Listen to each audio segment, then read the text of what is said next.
Hey guys, it's Heather here, and today I'm bringing you an attack strategy for Town Hall 9 Mass Minions. Mass Minions? Town Hall 9 3-star attack against Max Town Hall 9's anti 3-star bases, 3-starring them with Mass Minions? Yeah, it's a thing. I totally saw it happen in one of the weekend arranged wars that I do. I was blown away by it. I mean, it's really, guys, it's like the ultimate swag you can do on a base. Like, I'm just going to completely destroy your base with minions. How does that even happen? Well, I sought out to discover who came up with this idea. It led me to Snip Attacks. He let me know that other guys have been doing this attack. He got it from them, but he is really behind the whole mass minion movement. And so I've been talking to him, and we are going to do an event this Tuesday, December 6th. We're going to open up 2 clans, allow Town Hall 9s to join. Come and do your best mass minion attacks. Each attack must have at least 40 minions in it.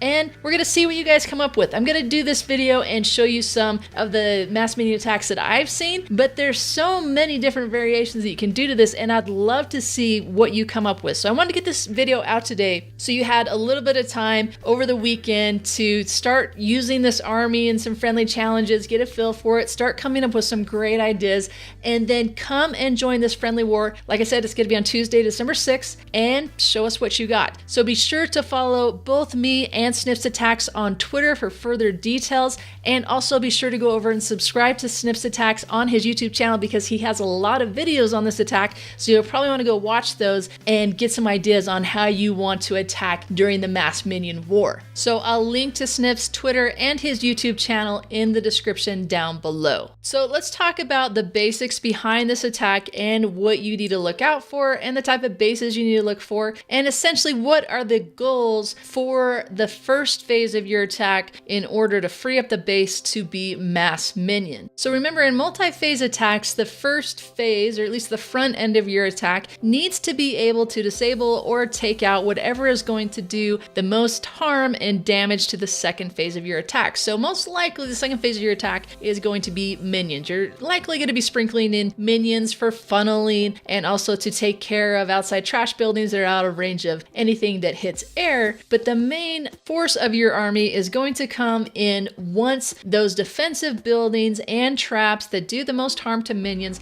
have been cleared. And so because we're going to be coming in with mass swarmy troops, the buildings and traps that are going to do the most damage are those that do splash. So the main concern is going to be the wizard towers and then also the red air bombs. Those are going to be the 2 things that can completely wipe out 40 to 70 minions in just a few seconds. So those are the most important things to focus on, but also with minions, you're going to find that these point defenses that target air are also going to be able to do an incredible amount of damage to that minion army and start tearing that apart rather quickly, especially as the minions get held up on non-defensive buildings. So archer towers where they have the range, the air defenses, the enemy archer queen, even the Teslas if you find minions getting stuck on high hit point buildings, as a Tesla is able to start picking them off one by one. So minions are definitely a lot more volatile than other troops that are used in this kind of situation with the cleanup attacks around the outside, such as the Bow Baby attack, but they definitely do have their advantages where they do not trigger air-seeking mines, and they aren't as easily picked off by these single target point defenses. So in order for a mass minion attack to be successful, it's going to involve at least 2, possibly 3, even more phases to the attack in order to clear the base to the point that it can then be cleaned up by a mass horde of minions.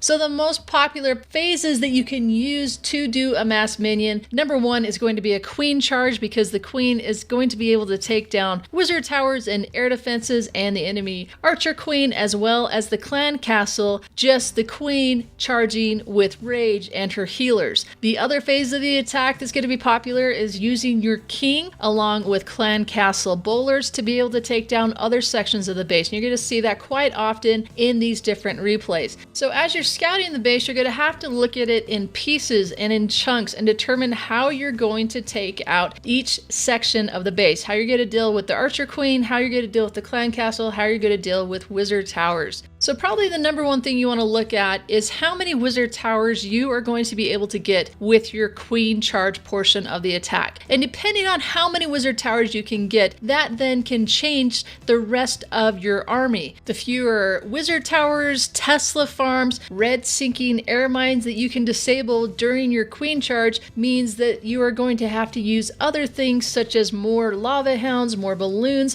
using a king charge with a backup Bowler Clan Castle, other things to be able to take care of these sections of the base that are simply going to wipe out your minion army in just a few seconds. The other thing to look at with your Archer Queen is how many air defenses is she going to be able to get during her walk charge. If she's going to be able to get 3 air defenses, then you can probably use your King to help funnel the Archer Queen in towards those air defenses. But say if you only plan on having your Queen take care of 2 of the air defenses, then it's likely you're going to need to use your King with a Golem and some backup Clan Castle Bowlers to be able to take care of that 3rd air defense. And of course, this really just depends on what you're doing with the other phases of your attack. If you're going to be bringing in lava hounds, then yes, it's going to be important to be able to take care of air defenses if you just have 1 lava hound to take care of the 4th air defense. But if you're bringing in other types of troops, then maybe it's not as important to take care of that air defense. So you're just going to have to look at all of the placements of the defensive buildings on the base and determine what's going to be the best army to take care of each section. Now, Andy A. Campbell, he's the guy from the Kingdom who has been practicing this attack a lot, and his favorite army composition to do this right now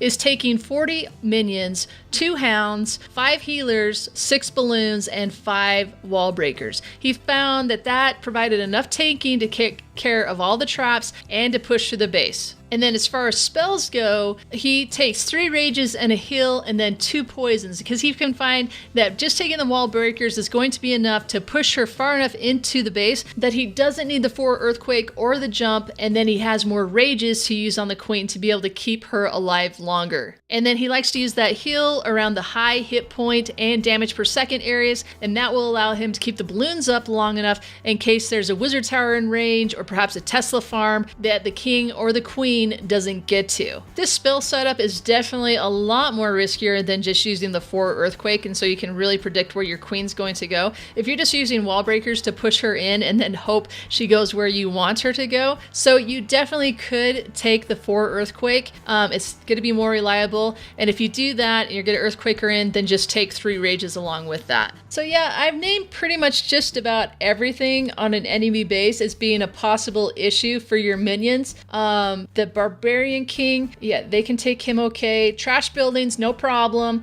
Cannons and mortars, they're safe there. And they don't trigger the Seeking Air Mines. So those things, no problem. But really, the most important thing to worry about is the wizard towers. And whatever air defenses you can pick up along the way as you're getting the wizard towers, then that's just bonus. Minions can easily swarm and take care of an enemy Archer Queen, so if you want to start your attack on the opposite side of the base, away from the enemy Archer Queen, that's definitely possible with this Mass Minion on the back end. And that works out really well because often what you'll see in this defensive meta is the Archer Queen separated out and away from other air defenses, and so you might have an easier time being able to pick off more air defenses and wizard towers by not going directly at the enemy Archer Queen. Alright guys, that's pretty much going to wrap it up. I know this is not an in-depth strategy guide to Mass Minion, but what is really cool about this is you guys are going to be the ones who influence how this Mass Minion attack is presented on YouTube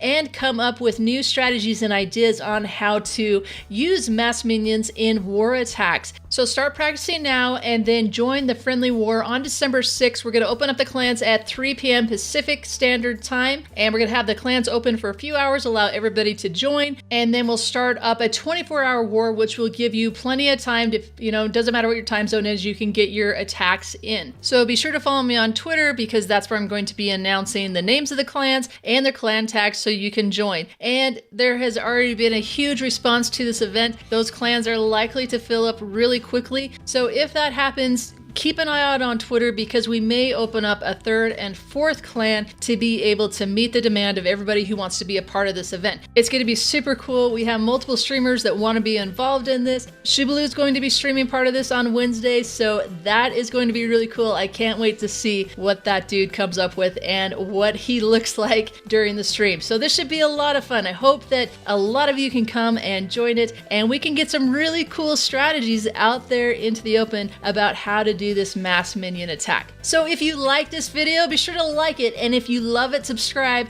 and I'm going to be coming back at you again soon with attacks from you guys. So be sure if you're joining that friendly war, don't use a base, don't use your top secret. Nobody can ever 3-star this base because these attacks are going to be out there on multiple streams, multiple channels, so it should be a lot of fun. All right, guys, I'll catch you next time.